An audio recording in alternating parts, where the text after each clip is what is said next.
So it's been a crazy, busy news cycle and a news week. Normally, the Republican National Convention would lead everywhere, but with everything else going on in the world, particularly what's going on in Wisconsin and Kenosha and everywhere else, there's a lot to get to and a lot to talk about. We haven't even talked about the RNC last night. Looks like I lost my bet, by the way. I think I owe you $100.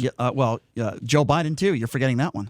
No, that's not over yet, Brian. It's not done yet. Okay, you're right. It's not, but 200. So it'll be 200. Likely, it'll likely be $200. And you know what? Listen, likely. I don't know what day September 1st falls on, but when it does, I will be asking. Well, for I should have said streams. I said ratings. I should have because that's okay. We all make mistakes. The viewership was a lot higher when you factor in streams. We all make a lot mistakes. of different things, but it's I said ratings. But anyway. So I owe you $100. Anyway, really, I don't care about ratings, but it was just a bet. I just care about winning bets. But anyway, let's talk a little bit about the Republican National Convention. And before we get to the audio, I'll give you my thoughts on it. I thought, listen, and again, I'm going to speak in general terms here.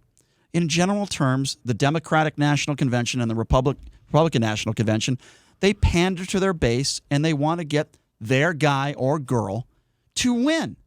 That's what they do. That's what these conventions are. There are a bunch of written speeches, and I'm talking about both sides of the aisle, not to use Donald Trump's good, fine people on both sides. But that's what both sides do here. They pander.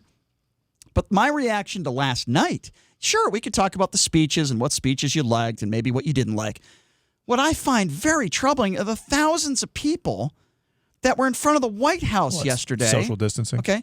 There was nobody, literally almost nobody wearing masks. There was nobody social distancing. You have the same opinion as CNN does, Brian. That's what Anderson Cooper is saying. It's not an opinion of CNN. That's what Jim Acosta is saying. It's not an opinion. No, it is a left. It's a left-wing opinion. It's a Democratic opinion. Okay, at this so point. explain to me. I'm just saying you have the opinion. I'm not calling you a Democrat. Okay, so I'm saying, but you do have the exact same opinion. Okay, explain to me how you label something an opinion when I say they were not social distancing. How is that an opinion? It's not an opinion. It's a fact. They were not social distancing. Yeah, they weren't social distancing, but how do you bring up that and not bring up the 20 million people that were rioting and looting and protesting chest to chest? Sure, I'm so glad you brought that up. Yeah, seriously. How do you criticize Trump for that? And let me answer the question. Let me answer the question. You just asked me one. Let me answer it. Because we're not talking about the rioting and protesting, because for 2 hours we've been talking about that stuff. We are talking about the Republican National Convention now. I hope that we can be focused on that. I am giving you my opinions on the convention. Then you will have the opportunity to give your opinions on the convention.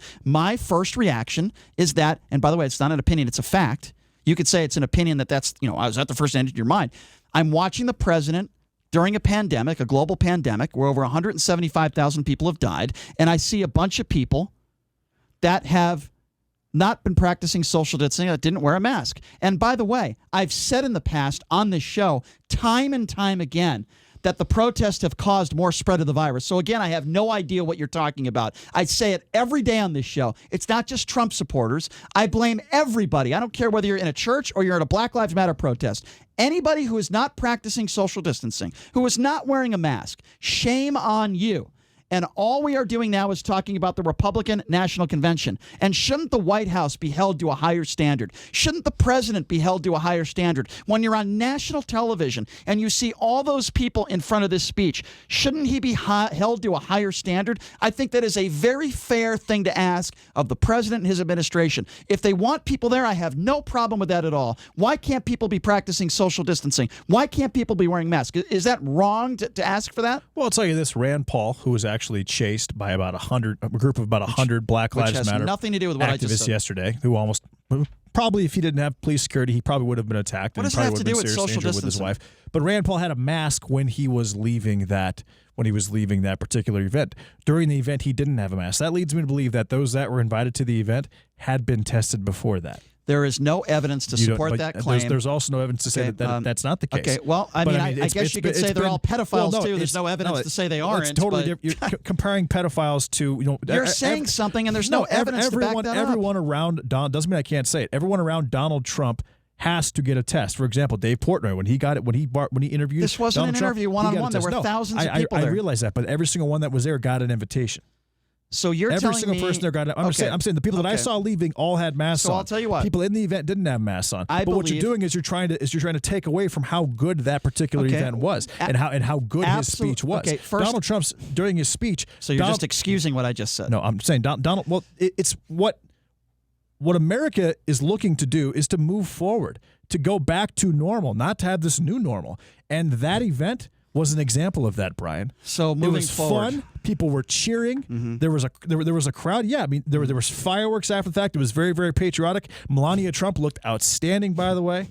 Donald Trump's speech was 75 minutes long, whereas Joe Biden's was 25. Ivanka Trump knocked it out of the park when she said that Washington has not changed my father. My father has changed Washington, which is 100% true. Donald Trump, during his speech, he broke down his accomplishments. He broke down his second-term agenda, and then he systematically dismantled Joe Biden's history in Congress and Joe Biden's platform. It was an exceptional speech by Donald Trump. I know Chris Wallace called it flat. Juan Williams called it flat.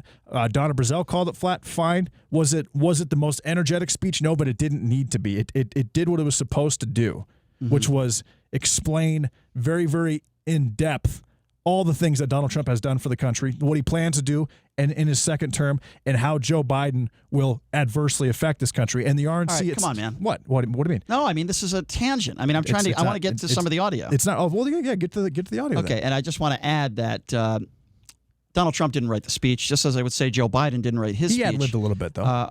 Okay. That's exactly right. Yes. Okay. Thank you, Mr. McCloskey. If we're going to commend anyone, we should commend the person who wrote the speech. If you like the speech, and not Donald Trump.